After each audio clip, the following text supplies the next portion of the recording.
Prime Minister Narendra Modi's recent signals of a strategic outreach to China have sparked one of the most complex questions in Indian foreign policy. Can India ever afford to trust Beijing? To answer that, we must rewind through history. In the early 1950s, India and China were viewed as two great civilizations rising from colonial shadows. Nehru and Zhou Enlai projected friendship under the slogan, Hindi Chini Bhai Bhai. Indians and Chinese are brothers. But that illusion of brotherhood shattered in 1962, when China launched a surprise war against India, capturing key border territories and exposing India's vulnerabilities. That betrayal etched itself into India's national memory, and it wasn't a one-time stab. Since then, China has repeatedly challenged India's sovereignty. In 1967, at Nathula, Indian forces repelled Chinese incursions, but the scars of mistrust deepened. In 1987, tensions flared again in Arunachal Pradesh. In 2017, the Doklam standoff brought the two nuclear powers eyeball to eyeball for 73 days. And most recently, in 2020 at Galwan Valley, India lost 20 brave soldiers in a brutal clash, the first combat deaths on the border in decades. China, despite peace agreements, had built roads and military infrastructure in contested zones. This pattern is undeniable. Every phase of outreach has eventually been met with betrayal. Yet, economics tells another story. Despite the hostility, China is India's largest trading partner. India imports smartphones, electronics, solar panels, and machinery worth billions annually. While India aspires for Atmanirbhar Bharat, self-reliance, it still depends heavily on Chinese supply chains. For Modi, keeping a channel open with Beijing is not about trust, but necessity. But here's the geopolitical complication. Outreach to China comes at a time when India is deepening ties with the United States.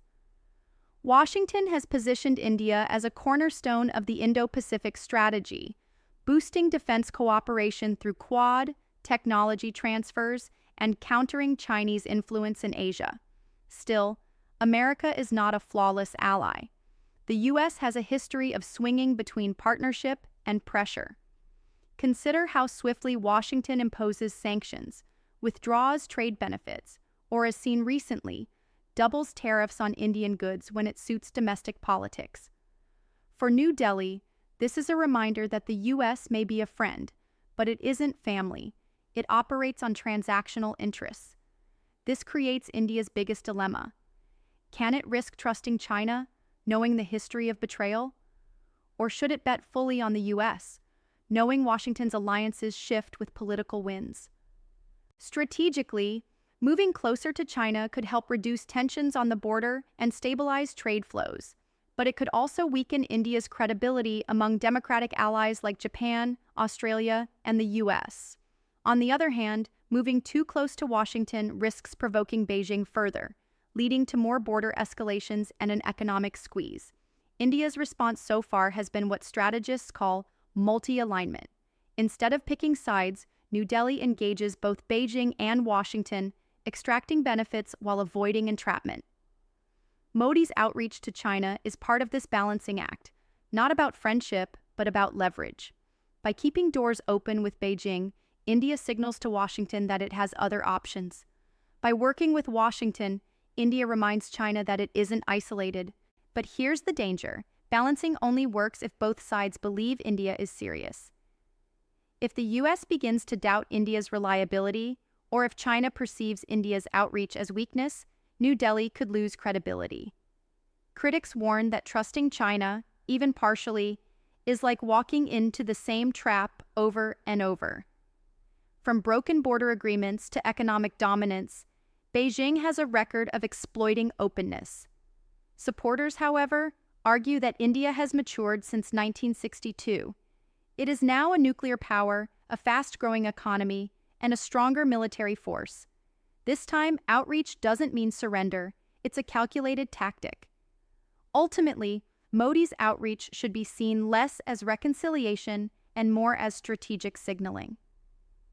India knows China cannot be trusted blindly, but neither can it afford to be cornered. By playing this delicate chessboard, balancing between Beijing and Washington, India aims to safeguard its economy, maintain sovereignty, and keep its options open in an uncertain world. The larger question remains unanswered. After decades of betrayal, can China ever be more than a transactional partner? Or is India simply buying time in a dangerous neighborhood, hedging its bets until the balance of power shifts in Asia? Because one truth remains, whether it is China's betrayals or America's tariffs, India cannot afford to be anyone's pawn. Its future lies in mastering this balance of power and ensuring that no outreach ever comes at the cost of sovereignty.